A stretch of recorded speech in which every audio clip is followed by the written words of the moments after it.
Good morning, everyone. Thank you all for being here. I know this is a great presentation, timely-wise for all of us, so very excited that Julie's able to join us. Wanted to take a moment to introduce Julie Killian. Julie got her master's in psychology at UNCW and her master's in clinical and mental counseling at UNC Charlotte, so we're very happy to have her with us today. Julie is a licensed clinical mental health counselor, a licensed clinical addiction specialist, and a national certified counselor. We're very excited that she could bring her expertise to our group. Julie, I'll turn it over to you. Thank you, Holly, for that wonderful introduction. I'm looking forward to speaking with all of you today, and I hope that I can be both engaging and helpful. Just to give you a little background of what I'm doing now, I'm currently working in private practice. I see adults 18 and older dealing with a variety of issues, including but not limited to depression, anxiety, bipolar disorder, and substance use disorders. I actually do have a little bit of insight in what it's like to be a CPA and the specific stressors involved because my dad is actually a CPA and a member of NCA CPA, and my brother is also a CPA. So I have a little bit of the behind the scenes of what the field is like and some of the stressors involved. I was asked to speak to the members of NCA CPA about mental health and well-being due to the unusual circumstances that we're facing right now. I plan to talk about mental health in general, the implications of the current circumstances on mental health, stress management techniques, signs and symptoms to look out for, and tips for working from home. I'm going to try to squeeze a lot of information in a short amount of time, so hopefully you'll be able to follow me. Before I start, I also want to start with a little disclaimer that it can be really difficult to speak in generalities about mental health because every person is so unique. I'm not here to diagnose or treat any mental illness, and if you have questions or concerns about your specific situation, please speak to a mental health professional and they can offer personalized guidance. What Holly and I decided to do was to have everybody ask their questions that they might have in the chat for several reasons, but I will actually pause every few minutes to see if anybody has any relevant questions about what I'm talking about and try to address those as we go. But I'm also going to have some time at the end where I'll answer any questions that you might have. So I will try to keep an eye on that. I'll pause and try to keep an eye on the chat over here on the side. I see somebody else is a UNCW alumni too. Yay, best school. Okay, so let's talk about overall mental health. Mental health includes our emotional, psychological, and social well-being. Our mental health has an impact on every part of our lives, and when you're not taking care of your mental health, everything else can easily fall apart, which is why making your mental health a priority is so important. Although many people don't realize it, mental health is just as important as physical health. Unfortunately, our mental health can be easy to ignore or dismiss. It tends to be the first thing to take a back seat when life gets busy or stressful. It's so easy to take time to care for ourselves when we are physically sick, but for some reason, so much more difficult when we are overly stressed or experiencing symptoms of depression or anxiety. Think about if you have the flu, right? We take time off, we immediately call into work, we stay in bed all day, and people are so supportive, right? Oh goodness, can I do anything for you? I hope you feel better soon. When we're on the verge of having a mental breakdown, we do nothing. We usually don't take time off work. We certainly don't seek professional help. And usually people don't have the opportunity to be supportive because we're not telling anybody that we need help. Right now, we're facing an extremely unusual time that none of us were prepared for. We have lots of adjustments that have happened very suddenly in both our personal and professional lives. Just a few weeks ago, I would have never imagined that I would be giving a presentation to a group of CPAs from my child's nursery, but here we are. We are all scrambling and doing the best we can with what we have. Believe it or not, it's actually easier to talk to a room full of people than to talk to yourself on a computer screen. But I figure as long as a hacker doesn't take over my presentation today and I don't turn myself into a potato, it will all be okay. Um, Before I talk specifically about the implications of the current circumstances on stress and mental health, I'm going to check the chat real quick. Looks like some people are having some sound issues, but I know Holly's probably on top of that. Okay, all right, I know Holly's in the background working on all of that. Let's talk about the implications of the current circumstances on stress and mental health. Let's go through the list. So first off, a global pandemic, naturally anxiety provoking. Social isolation, naturally depressing. Tax season, naturally stressful. Changes to tax season, naturally stressful. And I know there's mixed feelings about the extension for the tax deadline too. It's like a relief and a stress all at the same time. Working from home may or may not be stressful given your circumstances. Working while having kids at home, probably stressful no matter your circumstances, especially with the pressure to homeschool. And the unknown is naturally unsettling, and that's what we're facing, is a lot of unknown. Generally speaking, people who go into accounting, like the concrete, the tangible, they like to solve problems, that type of thing. What we are experiencing is the opposite of that. Everything is very much so unknown. Information is changing. There's daily updates, confusing guidelines at times, for just the general population and for accountants. And we don't know when this is gonna end. So all of that can be very naturally unsettling to everybody. Our brain in general likes predictability, consistency, routine, and without those things, our brain can get really easily overloaded and overwhelmed, and we can have difficulty coping. So as you can imagine, something like this that we're going through right now is especially chaotic for our brain. What I want to do with this information is I want to normalize your struggle if you find yourself struggling. Of course you're struggling. We're all struggling to a certain extent. None of us prepared for this. But also, if you find your coworkers are struggling, or your clients, or your spouse, or especially your kids, it's okay to not be okay. For everyone checking their email right now, it is okay to not be okay. I want that to be a message that everyone hears today. Everybody's life is different, everyone's brain is different. Therefore, this is impacting each of us differently. You really can't compare.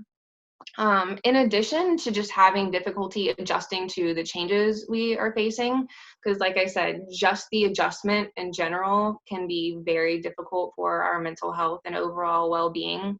But in addition to that, your brain can actually be experiencing this as grief and loss. So grieving the life that we had, fear that things will never be the same after this, the loss of your routine, the loss of normalcy, the loss of connection with other people. You know, we can connect online, but it's not quite the same.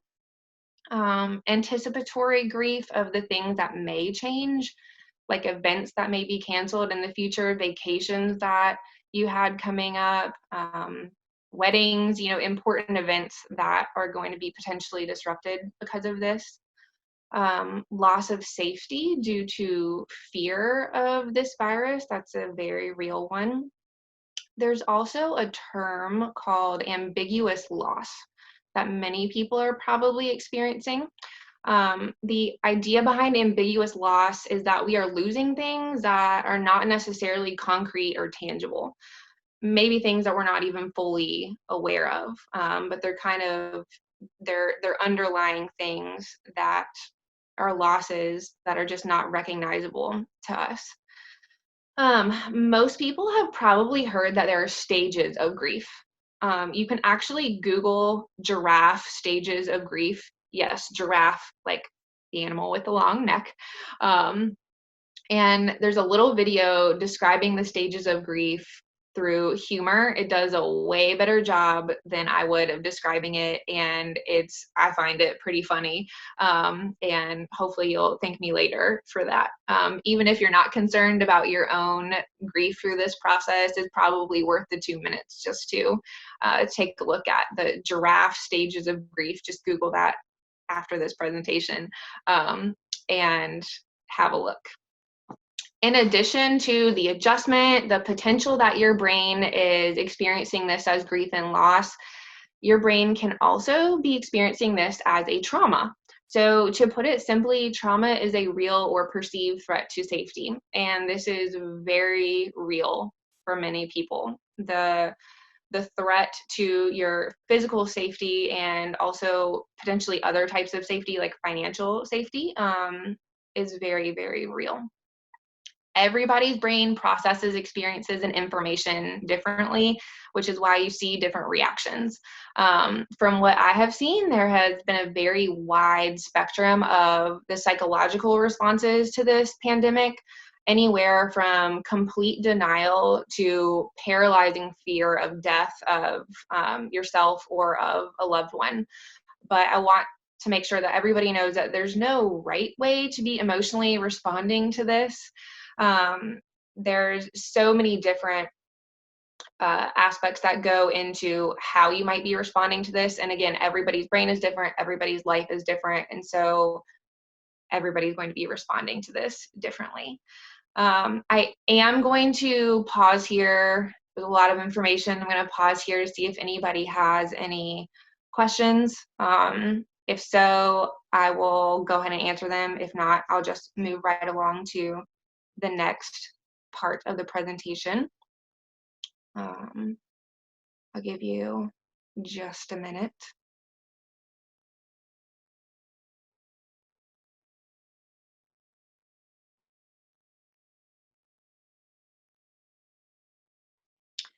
The next part of the presentation is potential symptoms. So this is important because we need to know what to look out for in ourselves and for other people.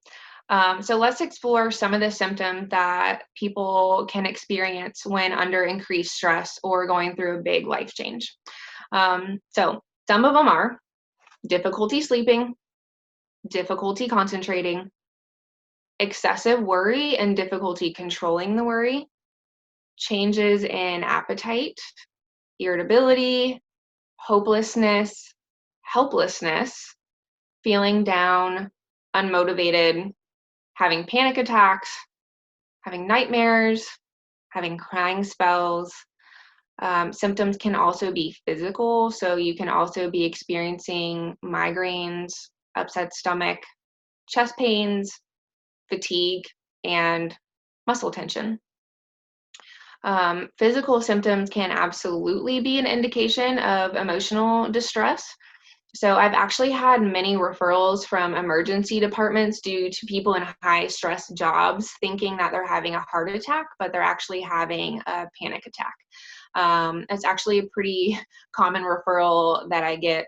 A lot of times people just don't realize how the stress they're under is impacting them emotionally, and eventually it kind of pops up in physical ways. I do see a question in here from the last pause, so I'll go ahead and answer that, and I'll give other people a time to ask questions about physical and emotional symptoms, just in case you have questions about that. Somebody asked, can you go back and forth between the two, grief and trauma? Absolutely. They're not mutually exclusive. You can have both at the same time. You can have one and then the other. Something about what we're going through right now is probably causing a lot of people to really go up and down with their mood. You know, sometimes you feel okay, sometimes you don't. You know, sometimes you are freaking out and cleaning everything, and sometimes you're not and you feel a little bit more relaxed about it. So yes, absolutely, you can go back and forth between feeling grief and trauma and feel them concurrently. And that probably, if I'm guessing, for somebody experiencing that, it probably feels a little bit confusing, and it's okay that it feels confusing. This is a very confusing time, and your brain is trying to process everything as best as it can. Hopefully that answers that question. If no other questions, I'm going to go ahead and get into my favorite part of this presentation, which is stress management techniques. So, awareness. The first step to managing your stress is having awareness. So that means, what does stress look like for you? What does it feel like for you? Know your warning signs. Really get to know yourself so that you're aware if you are stressed to the point of almost having a mental breakdown, or if you're doing okay. Checking in with yourself is so important. For people who are not used to having that awareness and used to checking in with themselves, my favorite technique for this is called the meter tool. So I use the meter tool for people experiencing stress, anxiety, anger, pretty much anything that can be scaled. I use the meter tool for. So the idea, and this is something that for everybody checking your email, this is something to pay attention to. So what I usually say to my clients is, so from 0 to 10, 0 being laying on a beach somewhere, not a worry in the world, everything is fine.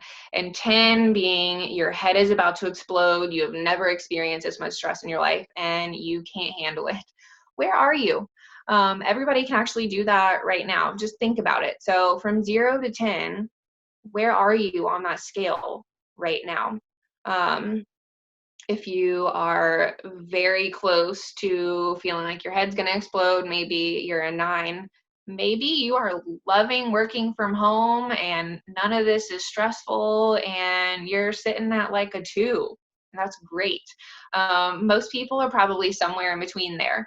But using the meter tool can be really, really effective in increasing your awareness, getting you to practice checking in with yourself so that you do not get to the point where you're at a 10. Once you've practiced picking your number and seeing where you are on that meter, then the next question that I ask my clients is, how do we bring that down just a little bit? So say you're at a 9, you might not be able to bring that down to a 0, right? Like that might be a little bit far-fetched for you, but how can we bring it down to an 8.5? What could you possibly do to take the edge off that just a little bit? I mean, is there anything? Could you take a break, go outside? We'll talk about some of the other stress management techniques in a minute, but being able to say, okay, even if you're at a 2, what would bring it down to a 1.5? And really being able to practice what it feels like to recognize your stress and then bring it down just a notch. It's a really good practice no matter where you are on the stress meter. My next stress management technique is also one of my favorites, and it's so simple yet so powerful. It is deep breathing. Again, so simple, but one of the most powerful things that you can do, and it's really overlooked a lot of times because of the perceived simplicity of it. So, and everybody can do that right now. In through your nose, out through your mouth. Smell the flower, blow out the candle. That's what we say to kids that are in therapy, right? Smell the flower, blow out the candle. We are naturally designed to be able to calm ourselves down this way. It's great because you can do it at any time. Some people will have techniques, like some therapist will say, okay, breathe in for 5 seconds, hold for 5 seconds, breathe out for 5 seconds, or some sort of variation of that. And in my opinion, that matters less than just doing the deep breathing. So whatever feels good for you, if you want to count the numbers to give you something extra to focus on, then absolutely go ahead. That's just going to help. But the main thing is just breathing, and I don't want to make it more complicated than it needs to be. But yes, that is another part of this too, is that you can practice counting in, holding, counting out. Some people don't realize that our nose naturally filters air. So if you're breathing in through your nose, your lungs are naturally getting filtered air that is more clean than if you're breathing through your mouth. And so your lungs are really benefiting from that.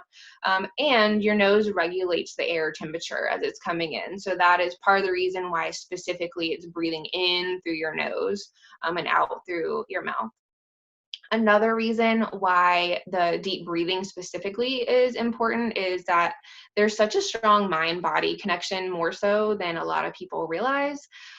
Taking control over your breathing tells your brain that everything is okay, right? If you are controlling your breathing, your body is calming down, and then your body is sending that message to your brain that it's okay. Um, it can also work the other way, and we'll talk about different techniques that will do that. But sometimes when you're feeling the most stressed out, it's easier to calm your body down and send that message to your brain than vice versa. So our next technique actually focuses on your brain telling your body everything is okay, so the opposite direction. And this technique is called guided imagery. So this may sound lame. Sometimes I get an eye roll here and there from my clients when I mention guided imagery. So let me convince you that it's worth trying before you decide to ignore this technique and wait for me to say the next one. So guided imagery is used by professional athletes, CEOs, neurosurgeons, and some of the best CPAs in the nation. Just kidding. I was seeing if you were paying attention. I have no idea if some of the best CPAs in the nation use this, but this is such a commonly used technique, and it's so powerful. You just have to buy into it a little bit and allow yourself to practice it. You know, if you are like, okay, let me try this, and it's probably not going to work, it's not going to be effective for you. But it can be a very powerful tool. So the idea is that you pick a happy, peaceful place and engage all of your senses. It can be a place that you've been before. It can be a place that you've never been before. A lot of people pick like the beach or a cabin in the mountains or somewhere in your home that is peaceful, just wherever is going to be the most peaceful and calming place for you. And what you do is you practice going there. So you practice going there in your brain, engaging all your senses. So me personally, my place is the beach. I'm a beach person, love the beach. It brings me, it brings me a lot of peace and calm. So I close my eyes, take a deep breath, of course, and imagine myself laying on a beach somewhere. I can see the water. I can see the waves rolling in, that clear turquoise water. I can feel the sand. I can hear the waves crashing. What you want to do is engage all your senses. So I can smell the salt water. Like you really want to create an experience for yourself. Doing that tells your brain that everything is okay. It calms it down, and then your brain sends that message to your body saying that everything is okay. The idea of guided imagery is that you practice going there so that this is something that's already constructed in your mind when you need it. And so when you do need it, you can get there quickly. So this is something that can actually be preventative in nature. If you're not stressed out right now, you can start practicing using the guided imagery so that in the future, if you are stressed out, you already know the place, you already know how to engage your senses, and you can arrive to a very calm place very quickly and hopefully very easily. I could probably talk an hour about guided imagery in itself. So that's just a brief snapshot of what it looks like. And hopefully that was a good explanation in order for you to be able to start doing that yourself. Let's go on to the next stress management technique. That is biofeedback. So biofeedback is a process where electronic monitoring of normal automatic bodily functions is used to train somebody to acquire voluntary control of that function. So pretty much we're using information about our body to gain control over our body. So that sounds really complicated, and it's not as complicated as it sounds.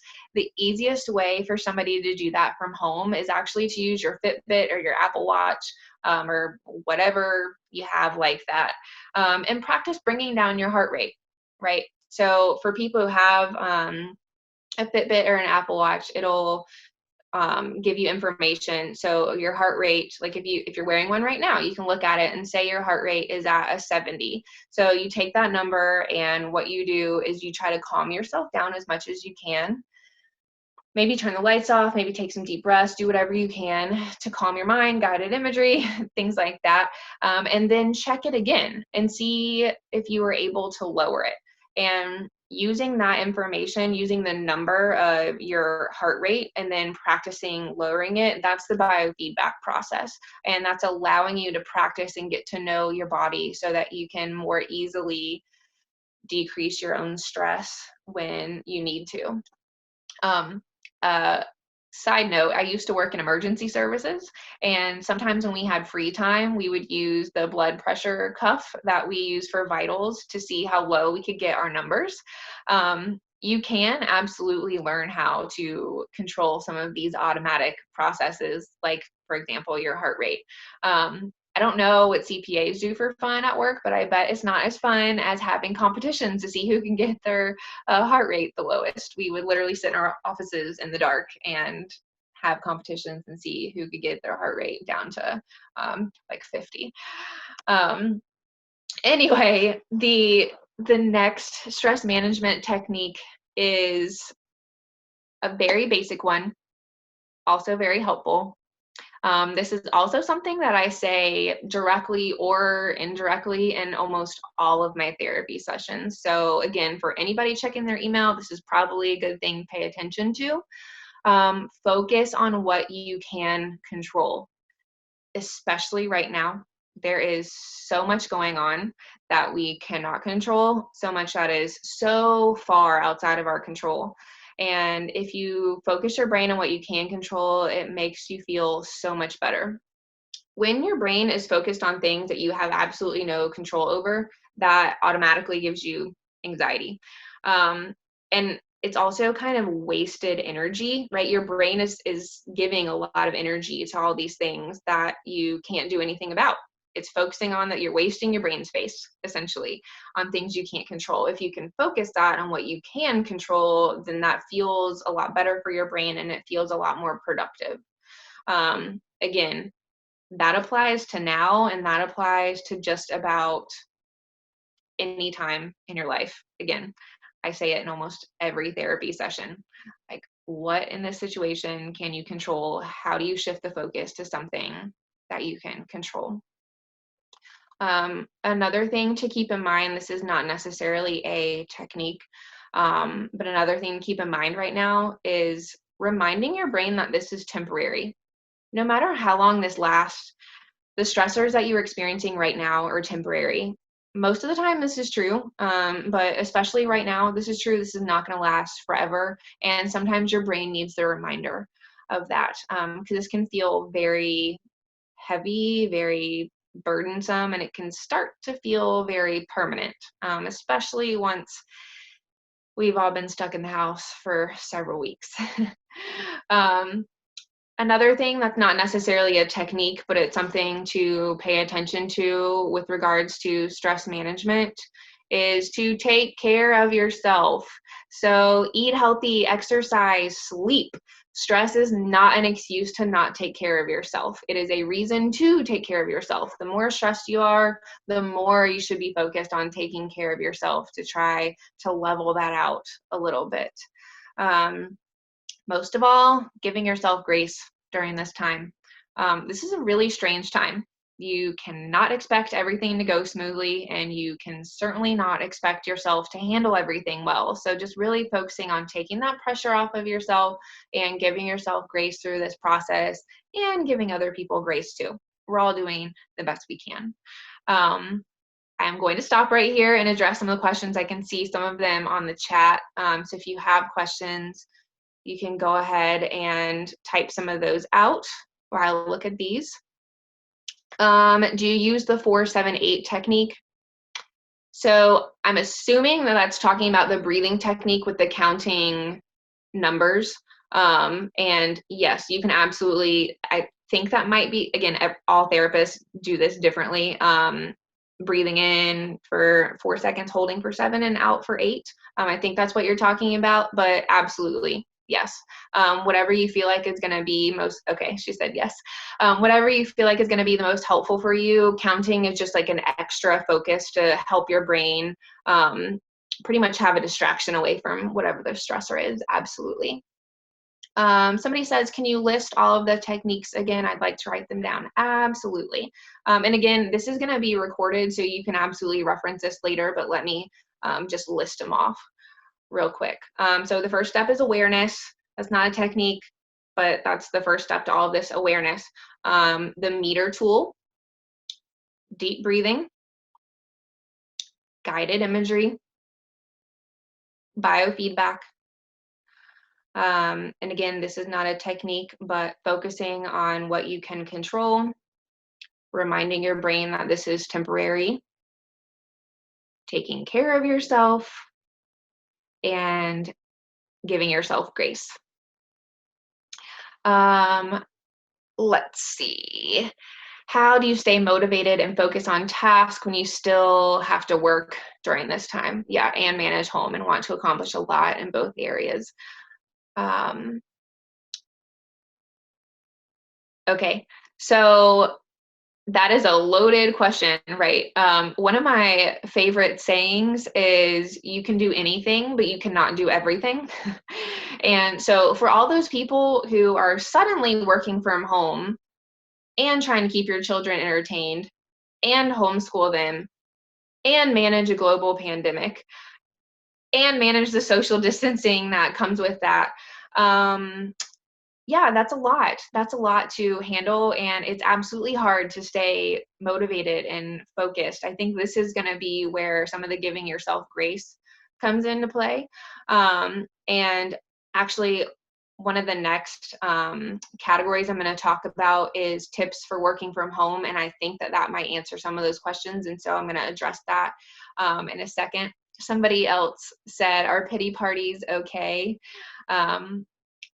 Just to get it over with? Absolutely. Pity parties are great. Sometimes I actually encourage my clients to have a pity party. Like, you need to feel your emotions. If you're overwhelmed, if you're upset, if you're infuriated, whatever it is, feel those feelings, get it out, throw a temper tantrum, whatever you need to do. Feel those feelings so that you can deal with them and then hopefully not live in that space. Like, sometimes I'll even tell my clients, give yourself 15 minutes to throw yourself a pity party, allow yourself to do all of that so that you can move on from that. Let's see, how would you recommend communicating with supervisors that you are struggling? There seems to be major denial of situation where I work. Yeah, that's a hard one. So it's hard to speak in generalities about this because everybody's work situation is different and everybody's supervisors are different. But usually honest communication is the best thing. I can probably guarantee it that your supervisor is struggling in some kind of way through this too. And so just being honest and open and communicating what you need in a direct way we can talk more about that too, maybe at the end. But it's hard when you're struggling and your workplace is acting like you should be performing at 100% when there's no possible way you can be performing at 100% right now. There's another question down here about mental health stigma, and I'm going to get to that one at the end too. I just want to make sure I have time for everything. So I will get back to that. So the next category is tips for working from home. So remember earlier when I said our brain likes consistency, predictability, routine. You want to create that for yourself the best that you can. I know for some people that may be hard, but again, doing what you can to create that for yourself. So that means keeping a routine, even if it's different from the routine that you used to have, like going into the office and whatnot. Make a new routine, get dressed, even if it means changing from your nighttime pajamas to your daytime pajamas, just making sure that you're getting up and changing clothes, getting dressed, getting ready, and providing yourself with some structure. Something else that is helpful for working from home is having a dedicated space. I know not everybody already has a home office. That would be the most ideal situation. Or some people, if you're like me, we have a home office, but now my husband's using it. And like I said, I'm in my child's nursery. But having a dedicated space and not trying to work everywhere around the house. So pick a space and stick with it. That will be really helpful for your brain to kind of keep in that routine and predictability there. Small things like that can even make a big difference. Take breaks. I know it is easy, especially during tax season, to just sit at your computer all day and not even look away. But taking breaks is really important for your brain. Our brain is not meant to withstand the stamina of working without a break all day. I know that a lot of people during this time, maybe not so much so that the tax deadline was extended, but there's a lot of people that are working nights, weekends, things like that. And so even more so, breaks are important. Look away from the computer, go do something else, step outside, breathe in some fresh air, eat, things like that. Also, another tip for working from home is boundaries. So ideally, you wouldn't be trying to work and take care of home stuff at the same time. Again, I know I'm probably speaking to a lot of people who have kids at home and who are looking at me like I am crazy because there's no way to do that. That's why I said ideally. So as much as you can, try to work while you're at work and be at home when it's your home time. When you're trying to do both at the same time, you're going to feel like you're doing both poorly. And I know a lot of people are experiencing that right now. Again, some of it you cannot control and just do the best you can. But if you can create those boundaries and work when you're at work and be at home when you're at home, then please do so. Another work from home tip is eating your frog. If you don't know what that means, that's also something that you can Google. Eat your frog. I'm not going to explain that because we don't have time. But getting means getting the thing that you don't want to do, getting that out of the way at the beginning of the day. And you can read more about that on Google. But another thing about working from home is managing your relationship and family expectations, right? This is new to a lot of us. And making sure that you're communicating and checking in with your family members about what your needs are is very important. So if that means, okay, what does working from home look like? What are my expectations? Am I going to keep the door closed and I expect no one to bother me and come in under any circumstances? Or can I keep the door open and you can come in whenever you want to? Is the door closed, but you have to knock? Just making sure that you are managing those expectations and communicating with your family members about that. Not only about work, but also about personal life too. Our schedules have been so incredibly disrupted that I encourage people to, like, every evening, ask your spouse, roommate, family members, whoever you're with, What are your plans for the rest of the evening? What are your expectations? How do you see this weekend going? What would you like to get done? Is there anything specifically that you would like to do? And hopefully having them ask you the same things, just so that there is increased communication during this time, because we're all adjusting and trying to figure this out. Another thing is, do the best you can to be really careful about your habits. When there's a big change like this, it is so easy for your habits to change. And so try to start good ones and avoid bad ones. I know that's easier said than done, but we're all at risk for having really bad habits right now. Um, Another thing is, stay as positive as you possibly can. Yes, as I mentioned before, throw your pity parties, but do your best to find the silver lining and find things to be grateful for. That will greatly help your mental health if you're able to kind of shift that focus every now and then and intentionally try to be positive about the situation, try to find the positives about the situation. We all need to take care of ourselves. Our brain works best when we're in a good mood, when we're in a good mental state. And if you're stressed and not taking care of yourself, it just makes it that harder to do your job. Um, Lastly, before I start answering some questions, because I know that we're right up here at running out of time, talk to a therapist. It doesn't have to mean that there's something wrong. It can just be that you want to make sure that you're being your best self, and that you make sure that you are adjusting to all of these things in the best way that you can. I know it can probably seem scary to talk to a therapist, but it's similar to what I'm doing today. Just going to give you some techniques and walk you through things to help your brain deal with some of these things, especially if you're experiencing the some of the signs and symptoms that I talked about. Make sure that you're talking to a therapist. There are plenty of them out there. A lot of therapists accept insurance. Some people pay absolutely nothing to see me, which is wonderful. So just make sure that you're meeting your own needs and talking to somebody if that's what you need to do. Questions. So again, I know that was a lot of information. So Holly, I don't know if you need to jump in here before I start answering questions, but let me take a second to read some of these over here.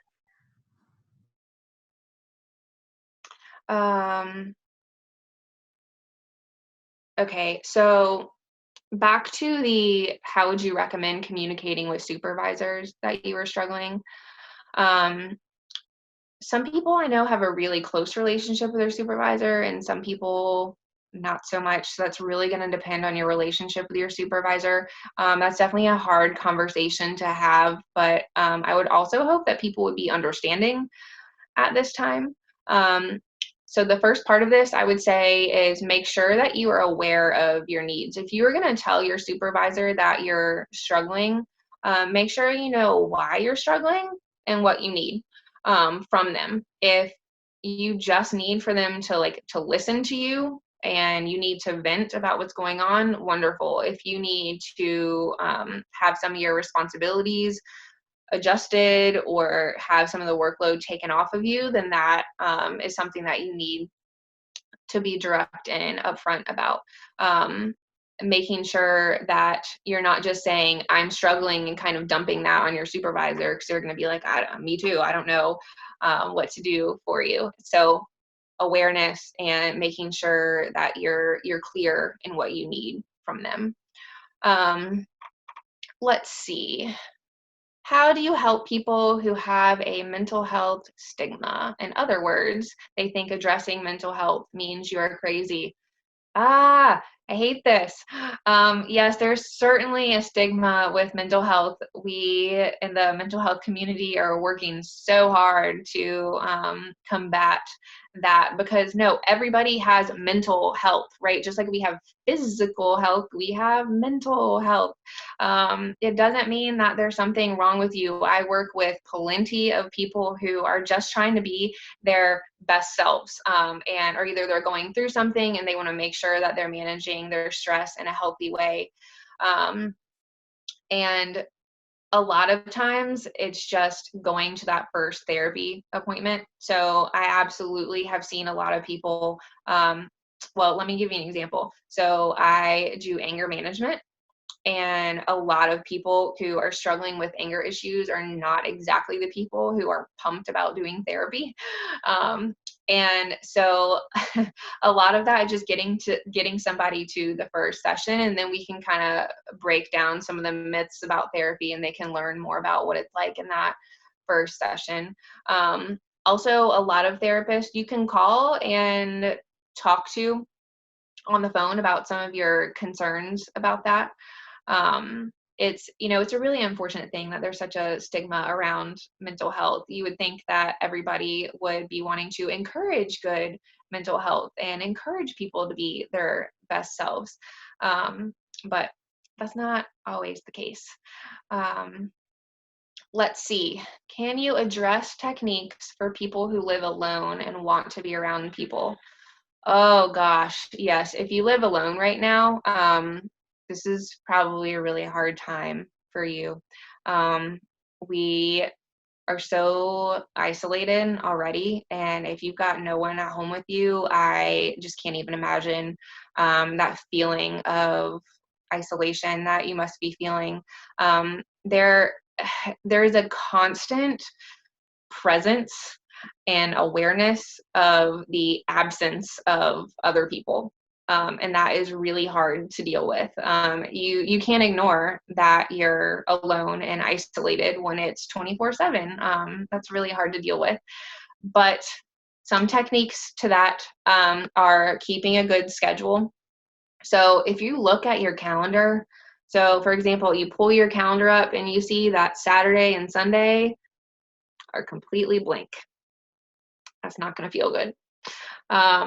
So what I'm encouraging people to do is to schedule as much as you can, especially on those days when you're not working. So that means if you've got family, making sure that you're scheduling a family chat on the weekend or in the evenings. If you got friends, making sure that you're scheduling chats with friends as much as possible and putting them on your calendar, because it's really healthy for your brain to have something to look forward to, and it makes you feel like you're more connected when you're like, oh, look, I have all these plans to talk to people.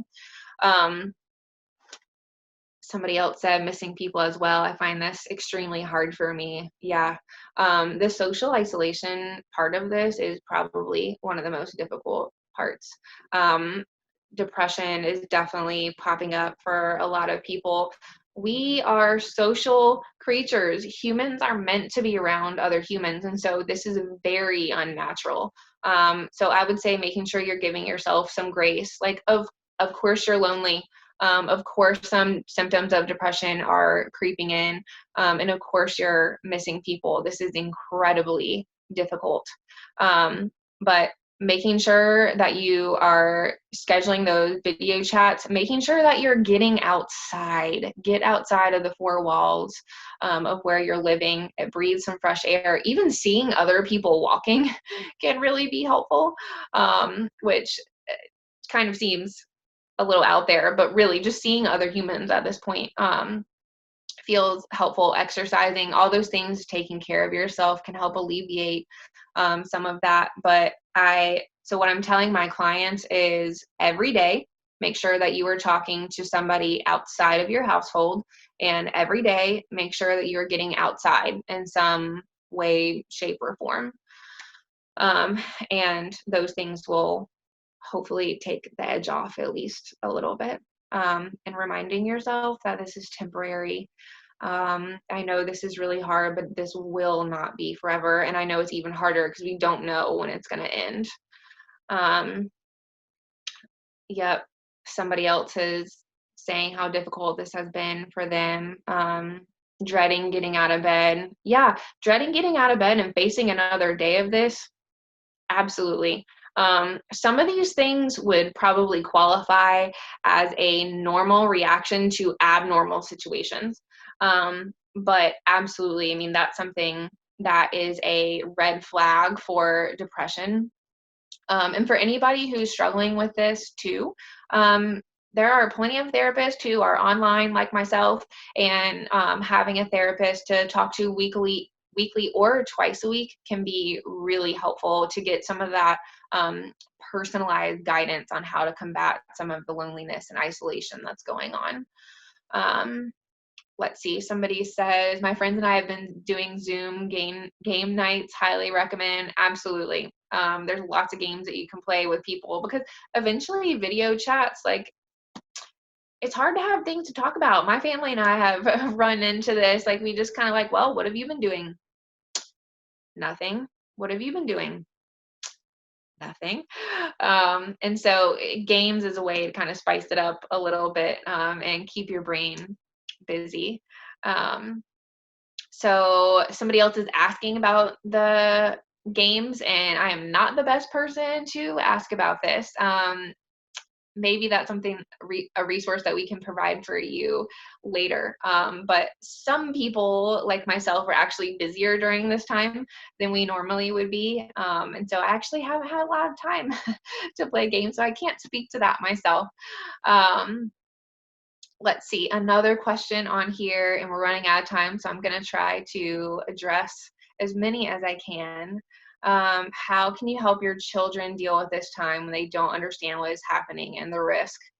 Yes, that is a great question. Um, can you imagine being a child and having your whole life suddenly disrupted for some abstract reason? Like, kids up until a certain developmental age um, cannot think abstractly, and this virus is very abstract, right? Like, we can't see germs, and even, people can be carriers without actually being sick. So I've heard some kids saying, well, I don't understand why we can't, see grandma, she's not sick, I'm not sick, that type of thing. And so yeah, that's a great question. So my best tips for that are going to be keeping a routine and structure as much as you can. Whenever there's a disruption in a child's life, they're going to have difficulty adjusting. So that's kind of expected. But making sure that you are keeping their time very, very structured. Within that structure, having free play. You don't want to structure every minute of their lives, like having structured free play too. I feel like I should say that. And just doing your best to answer all of their questions. And they may ask the same questions over and over, because they're trying to wrap their brain around what the heck is happening. And so even if they're asking the same questions over and over, that does not mean that you're not explaining it well. It just means that they need to be reminded, and they're trying to make sense of it. Let's see, some people are giving suggestions for games, which is wonderful. And okay, any suggestions for making online meetings with staff engaging? So this is a hard one. Obviously, it is so easy when everything's online to have people not paying attention, doing something different while you're having your meeting.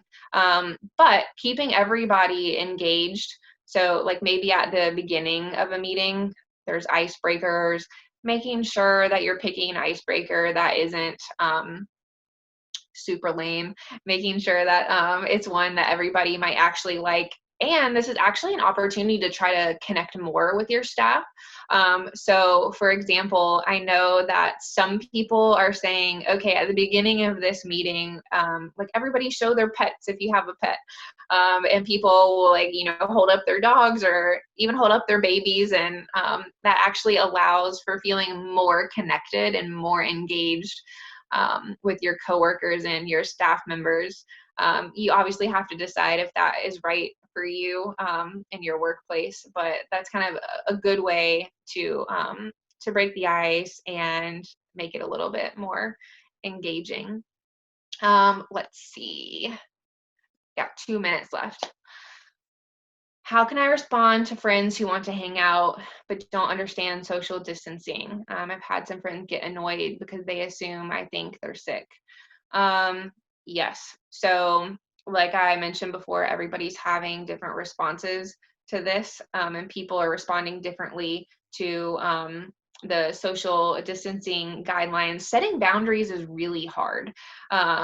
And a lot of people are finding that they're having to set boundaries with friends, family members, coworkers, even, and making sure that they know that it's not personal, and just saying, I'm really taking the social distancing seriously. And so right now, I'm not going to hang out, but hopefully when this is over, we'll, have a date, we'll pencil you in, and we'll do that, or finding different ways to connect. So making sure that you're doing video calls. Personally, right now, I'm loving the app called Marco Polo. That's just me personally. It's chatting by video, but it's not live, and so everybody can do it at their own convenience. But setting those boundaries is really important, and not feeling guilty for setting those boundaries. If that's what you need to do for you, then feeling confident in that's the right decision for yourself. It's 11, and I see that Holly has popped back on here. So I'm going to turn it over to her to wrap things up. But I really appreciate everybody being engaged and asking questions. And maybe I see there are more questions popping up on here. So maybe I can find a way to answer those later. Holly and I can discuss that. Thank you so much, Julie. I learned a lot. I know I've known you for a long time, but I still learned a lot today. So I hope everyone else had the same experience. As I said before, we recorded this. If you've got extra questions, if you want to email them to me, and we can try to get an answer over to you. I'll talk with Julie. I know a few people asked me about resources, some talking points, so we can definitely work with you guys to get it out there. But thank you all for your time, and we hope you have a great afternoon. Thanks, everyone. Thank you.